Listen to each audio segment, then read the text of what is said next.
We now have another ISCF research presentation. Why generation in a shopping center? Report on buying habits. What is the difference between Gen X and Gen Y? And what are the differences in their buying habits? Shopping patterns in major towns versus the smaller towns. What are the new expectations towards retail centers and effective marketing and communication in a digital age to a digital savvy consumer? Making the research presentation, we have Mr. Abhishek Malhotra, Co-Head, Consumer Industries and Retail Products Practice, India and Southeast Asia, A.T. Kearney. Ladies and gentlemen, please welcome Mr. Abhishek Malhotra.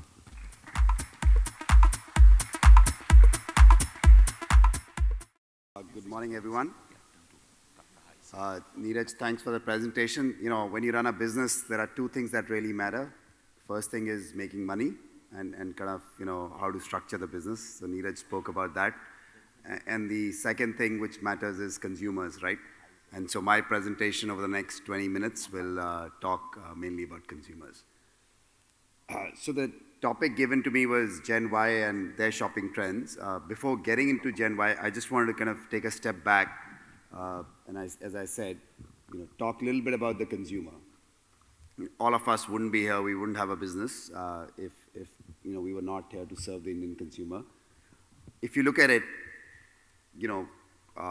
there's been a drastic change, a tectonic shift in how the Indian consumer has evolved over the last 20 years of our lives. The first, and you'll see a lot of numbers and charts and all that stuff. I'll flip through them quickly. But the first thing I just want to make sure is we clearly understand that we are getting richer. What the chart on the left-hand side shows is the number of households who make more than 5 lakh rupees.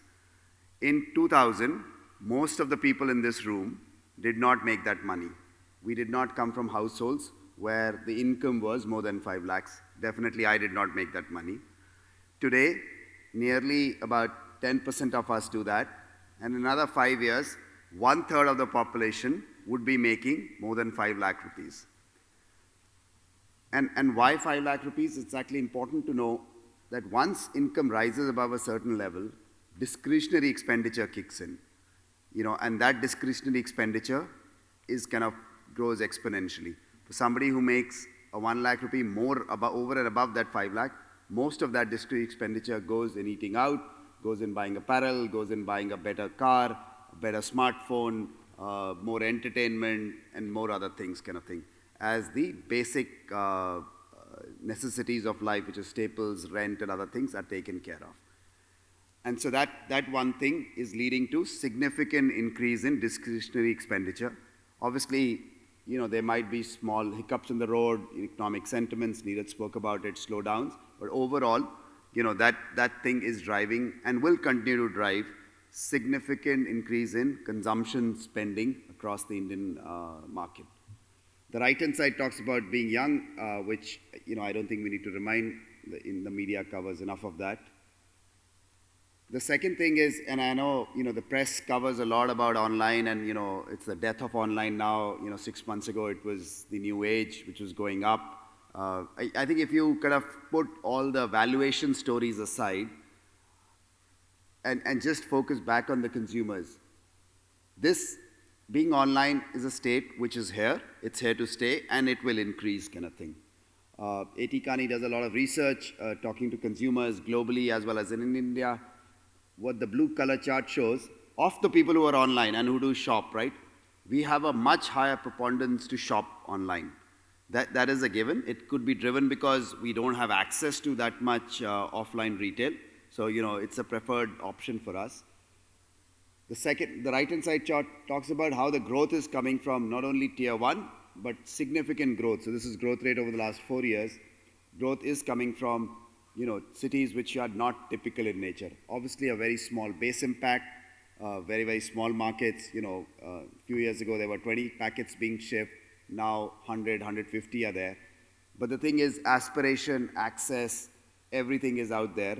And this will continue to grow much, much rapidly kind of thing. India today has about 400 million internet users. About 200 million of them are serious internet users.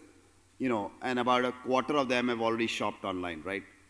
and as the internet subscription base increases, as the quality of internet increases, there is no reason why the number of shoppers who shop online will not increase, kind of thing. So remember those terms.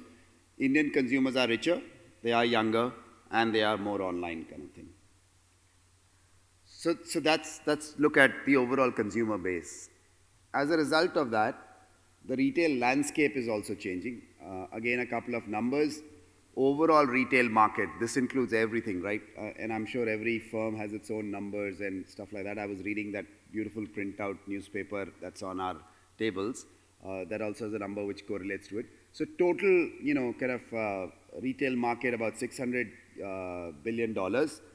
Online is a very small sliver part of it. It's tough to define. How do you define online? Is it 100% online? Is it all the stuff? And I'll talk a little bit about it. But it's there. It's growing. It's growing much more rapidly. It's also, what this graph shows, and many other firms show it in a broken scale, but it also shows it is a pretty small sliver at today, right? Despite the headlines and other things, kind of thing. However, it's on the right-hand side. Like, there are some categories where it is grabbing a much, much larger share, right? Apparel and footwear, not a surprise. Electronics, which is not on that part. Personal care, and the amount of stuff which will continue to be bought online in fewer categories will keep on increasing pretty rapidly, kind of thing. The second thing to remember about the landscape is the sheer number of choice and the sheer number of brands that are available. The left-hand side has some logos which were there in 2010. They're still there. And then over the last 5-6 years, numerous other brands have come in. And, when we are a management consulting firm. We work a lot with a lot of our international players who are looking to come to India. For all the logos there are a significant number of logos which are still not on the page. And as a consumer, if you think about a consumer, now there is a plethora of choices available to everybody. Now it's no longer if I want to buy a shirt, should I buy brand A or B? Now it's like A, B, C, D, up till Z, and then, back to double A, double B and stuff like that, right? That is the real choice available. So the sheer competition, the people who are jostling for that share of the wallet is growing significantly rapidly, and it will continue to grow over the next few years. Lots of new Indian brands will come up, and kind of there are still a few large global brands which are not here, which will obviously make their way here over the next few years, kind of thing. So that's kind of a quick few slides. Consumers, richer, younger, more online. Retail is shifting online much faster in a few categories. And, the choices for consumers is rapidly increasing. Then kind of, so I want to kind of take a step back and come back to my topic is Gen Y. So when I got this email, from the Images group, the first thing to do is, am I Gen Y? I'm 43. I was kind of, so you go on Google, which gives you all the answers, very, very unbiased, put in a search kind of thing. And unfortunately, I am not Gen Y. But who is Gen Y? And actually, maybe a show of hands if you meet this criteria. The way Google and, a little bit of more research than that defined it, it's somebody who's born after 1980. Are there people in the room who fit this bill? Can we have a show of hands? Thank you. Thanks a lot. It's very nice, about 20% of you. And I can see the people who raise their hands have big smiles on their faces. Other people don't, actually. So thank you for being honest. But this is somebody who is digitally connected, so this is being, and I'm assuming that during my presentation you are not digitally connected, but after this you will be. But that is the reality. This is somebody who's very ambitious in their lifestyle choices. And this is that ambition which is driving, today I buy X, tomorrow I want to buy X plus something, right? The aspirations are what's driving it. And then the last point, and this is a little bit stranger that this comes up in a definition, it is equally represented across gender. There's a lot of research which speaks about Gen Y as being raised in an environment where there is much more gender equality. I won't get into that point today, otherwise we could be arguing it till late, and that's not the purpose of this conference. But I just wanted you to keep that in mind, right? Especially the first 3 points.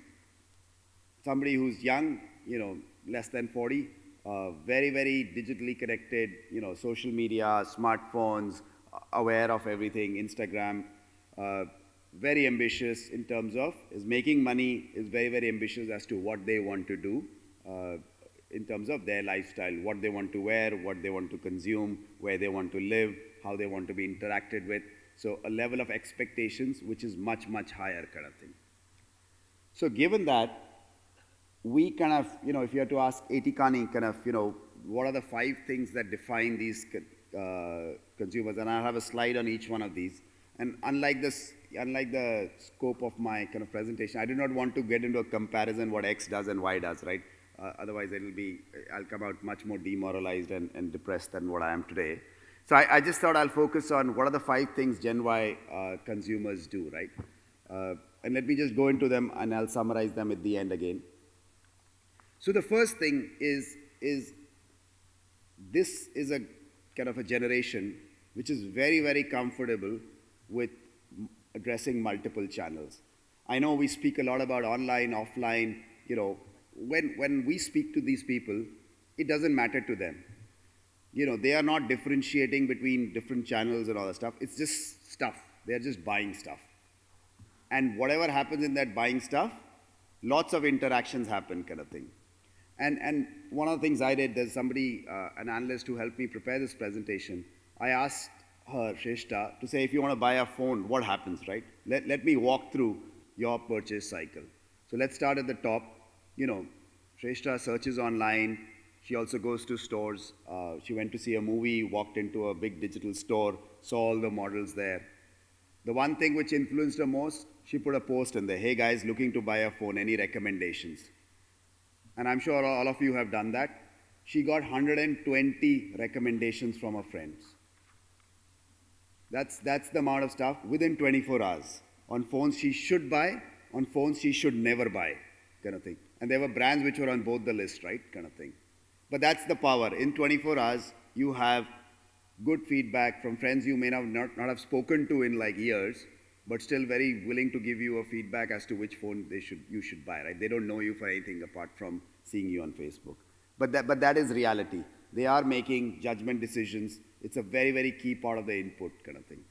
Similarly, she bought this phone online, but, she checked prices while working, kind of lots of options available and things like that, checking out prices in stores and stuff like that. Same thing about payment, whether it's a financing plan, credit cards, cash, everything. And this is not only for urban educated people. Last month, actually in March, I was in Gulmarg. Beautiful snow over Holi, learning to ski, a little bit unsuccessfully, I must say. The ski instructor there, we didn't have enough money, right? We'll have to go to an ATM. Unfortunately, Gulmarg doesn't have an ATM. You have to go like 4 kilometers away to get a good ATM, which works. The ski instructor said, "Saab, Paytm se de do." So that's how he's accepting money. And he's perfectly comfortable accepting 1,200 rupees, which is his daily rate, through a Paytm account, right? We did not need to go kind of to a ATM, which is 4 kilometers away. So when people speak about, is this here? I think this is here, right? He's savvy, he knows, he wants his money now, rather than having to wait for me to make that half-an-hour trip, which I'm very reluctant to do, and I'll ask him to come tomorrow morning for the money. So that is reality. Mobile wallets are a reality. And then similarly with service, service, people come home, people can take the smartphone home, you can drop it, there are lots of, again, options available, and similarly with pickup and stuff like that. The point I wanted to make, in this long story is, when you talk to a consumer, and I think we consultants and maybe, people who look at the business analyze too much and draw these lines. For a consumer, this is an average kind of thing day, right? We did not speak about how did we get information 20 years ago, whether it was a hoarding or a TV and stuff like that. Like, it's just decision making. And people go through this cycle day in, day out, again and again. A little bit more double click on this. This talks about multiple information sources. That's the second thing we kind of think. People don't trust information. There is not even if you ask them which is the single most source of information you like, people say we don't like anything. And people are more and more wary. It goes back to my 120 examples, right? People did not buy her phone after listening to one recommendation. They have to get the 120. They will then do their own research and then arrive at a decision. That could be for a low involvement product or a high involvement product. It doesn't matter. The challenge for us businesses is that you have to be there as part of this multiple information sources. You cannot just do one thing. What this graph represents is, people who do this online versus offline. A lot of us do research, increasingly online. We, however, go to stores to test it out. We then purchase it, kind of thing, pick up, delivery. Each one of these points is a decision point, right? You can't say, I will do A, and you lose out in point B and point C, kind of thing. The third thing kind of spoke about is people are engaging. And I want to draw a difference between what engagement meant, right? Engagement means I say something, you say something back. Then I say something again, and maybe that's engagement right till now, right? It's a two-way conversation. So when I go to a restaurant or I go to an apparel store and I complain or I like something and I say something, you should say something back to me. Either you should apologize if it's not a good service. If it's a good service, you should thank me. You should have something and you should try to upsell and have a conversation. Similar stuff happens in online exchange, right? If I don't like something, and usually we kind of go and engage when we don't like it, but a few of us do go and give a positive comment. We want that engagement. We want people to talk to us much, much more, kind of thing. What the graph shows is kind of people who are on social media, young to old, kind of it starts at 16 to 25. The blue is what's online. As you can see, as we get older, we don't want to be online, but that's okay. But somewhere in the middle, there are lots of people who are increasingly being influenced by social media, right? The important thing as you guys think about running the businesses, just being presence is not okay, right? Presence is just the start of doing that business. You have to be online, you have to be in social media. When somebody says, things are not happening, are you reacting to them, kind of thing? We ran a perfect example. I'm not sure if people here run restaurant businesses. We ran a test where we took a restaurant, put in 5 bad reviews, on a Wednesday evening, and noticed how the footfalls fall on the next day. Instant. So average footfalls fell by 30% on the next day after putting 5 really bad reviews. We put 5 bad reviews and put management responses to each one of those bad reviews. The fall was very, very negligible. People ignored that. If there was a logical reason, people apologize, say, sorry, your pizza was cold, we did not know that, we had a crowded restaurant, and put in something positive. Or we had a new chef, he's come from Italy, he's just learning how to do things in an Indian environment, blah, blah, blah, kind of thing, right? That's what people want. When people complain, and when I'm reading a complaint, I want something to be reacted similarly. The same statistic also holds true when you're giving a positive feedback. If you give a positive feedback, same restaurant, same things, 5 positive feedbacks, really glowing feedbacks, footfalls went up by low digit number. That's it.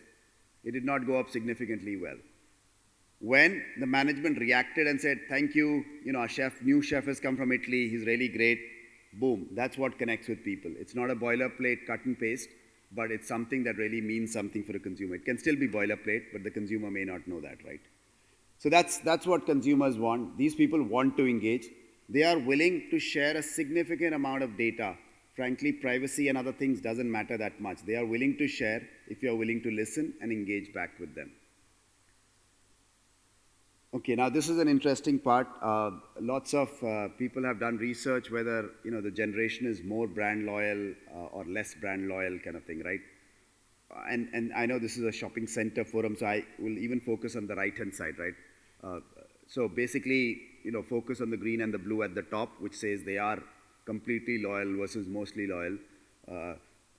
Just a side note, research like this is very tough to do. When you ask people obviously say they're loyal, then you go back and check at their home, are they really loyal or not? But the right-hand side is pretty interesting, right? Which talks about the retail destination. This is a research that we did last year. This is showing that people are actually much, much more loyal to a physical destination. And obviously that doesn't surprise you, right? It's because it's close by, because there is something really tangible that you're attracting them to. Maybe it's the layout, maybe it's the assortment, maybe it's the water fountain in the middle, maybe it's the piano guy. You don't know what they're liking, but they're liking something.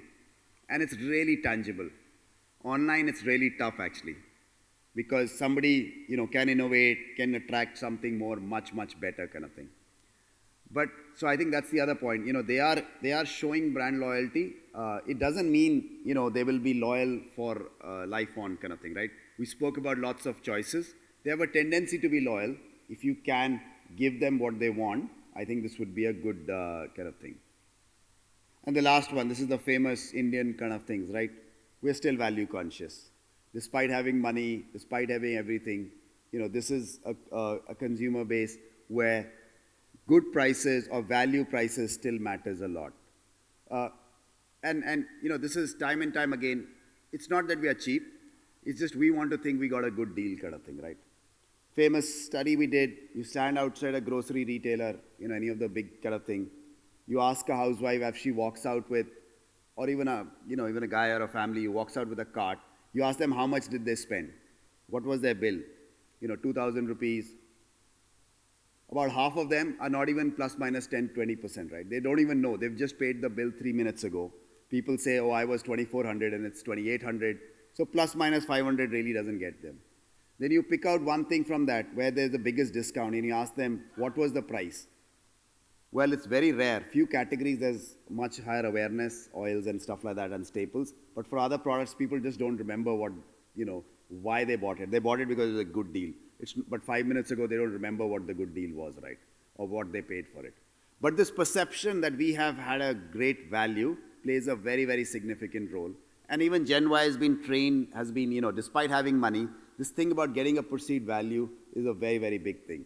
And the online companies know that, right? That's why you see these 70% off. You increase the MRP 50%, then you give a 50% off. That gives everybody a great set of comfort that we are getting a great value kind of thing, right? That's what kind of drives them. So that's the 5 things. In summary, basically if you look at this Gen Y, multiple sources, very influenced by social media, process much, much more information, not willing to make a quick decision, much more discerning, again, because they are discerning, because they have the choices. Make rapid transactions across channels. It's not limited by I did this thing here, therefore I can't do this thing there. Very increasingly flitting. Higher conversations, want to engage, offline or online kind of thing. Lots of flexibility in delivery options, quick turnaround, and desire connectivity, right? It's always on. I want to speak to people when I want to speak to people. And instant response, right? We click a photograph or a selfie, we want to look at it right then, right now. We don't want to wait till it's taken, published, put on Facebook or somewhere else, right? That's not what it is. Everybody wants it to be instantaneous. So that's kind of the key presentation. The last slide I wanted to cover, oh, yeah, it works. So I don't know, people in the room, if you are retailers, the only message Etikani would have for you is think omni-channel. It's not one either or. You have to have some presence. And it doesn't mean that you have to have a big website and all that stuff. It means you have to have visibility, you have to have a presence. Whatever you do, somebody the other will respond kind of thing with you. It could be a simple WhatsApp group for that matter, right? Doesn't matter kind of thing. The second thing, if you are mall owners, if you run kind of physical assets kind of thing, we speak a lot about connected services, provide those connected services, like connect with people. Obviously, all the other stuff, brands and all that stuff matters, but are you truly connected as a destination or not? And then service providers, that's what the first 2 people want. If you are serving them, they want people who can help them become digitally equipped. Could be very, very simple things or could be complicated solutions. There is a need for it, there is a space for it, and that's what they want. So that's the end of my presentation. I don't know whether I have time for questions and all that stuff, but no? Okay. We are running behind here. So it's been a thank you. Thanks a lot. Thank you very much to Mr. Abhishek Malhotra for giving us an insight onto the Gen Y consumer and their buying habits.